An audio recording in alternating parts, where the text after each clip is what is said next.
নমস্কার সম্মানীয় প্রিয় কৃষক বন্ধু এবং ব্যবসায়িক, আজ 12 জুন 2026 শুক্রবার আপনাদের নিয়ে চলে এসেছি নদিয়া জেলার অন্তর্গত বার্নিয়া মার্কেট। আপনাদের বিনোদনের জন্য জানিয়ে দেবো আজকে মার্কেটে গোলদানা রসুনের আমদানি দেখতে পাচ্ছি, যেখানে 850 থেকে 900 বস্তা। গত হাটের তুলনায় খুব একটা আমদানি খারাপ দেখতে পাচ্ছি না। রানিং অনেক রসুন মার্কেটে ঢুকেছিল। বিক্রির গতি দ্বারা যদি কথা বলি, ধীর গতিবেগে বেচাকেনা রয়েছে। গ্রাহকের যদি কথা বলি, গত সোমবারের তুলনায় কম রয়েছে। যদি ব্যবসায়িকের কথা বলি, খুবই অল্প পরিমাণে মার্কেটে কেনাকাটা করেছে। বাজারে যদি কথা বলি, তাহলে গত সোমবারের তুলনায় আজকে দেখা যাচ্ছে প্রায় 800 টাকা কুইন্টাল প্রতি ডাউনের দিকে রয়েছে। তো দেখুন ফ্রেন্ড, ক্যাট রসুন যেটা রয়েছে, লাডুয়া রসুন যেটা রয়েছে, তার বাজার কিন্তু একই জায়গায় স্থির দেখতে পাচ্ছি যে রয়েছে।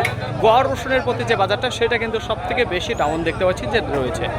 আজকের বাজারে ক্যাট রসুন যেটা রয়েছে 48 টাকা রয়েছে, কিছু 50 টাকা রয়েছে, 52 টাকা রয়েছে, 53 টাকা রয়েছে। দেখুন 50, 51, 52, 53 এর মধ্যেই ক্যাট রসুনটা সব থেকে বেশি মার্কেটে বেচাকেনা রয়েছে।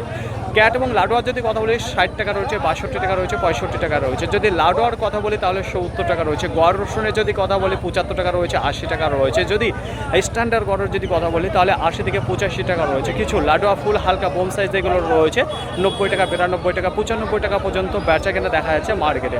দেখুন এই 50 টাকা থেকে শুরু করে 95 টাকার মধ্যে বেশ ভালো বেচাকেনা দেখা যাচ্ছে। তার উপরে দুই একটা যেগুলো হাত বাসায় রয়েছে, সেগুলো 10,000 টাকা, 10,500 টাকার মতো বেচাকেনা হচ্ছে, কিন্তু সেটা পরিমাণে খুবই কম রয়েছে। এটা আপনারা মাথায় রাখবেন।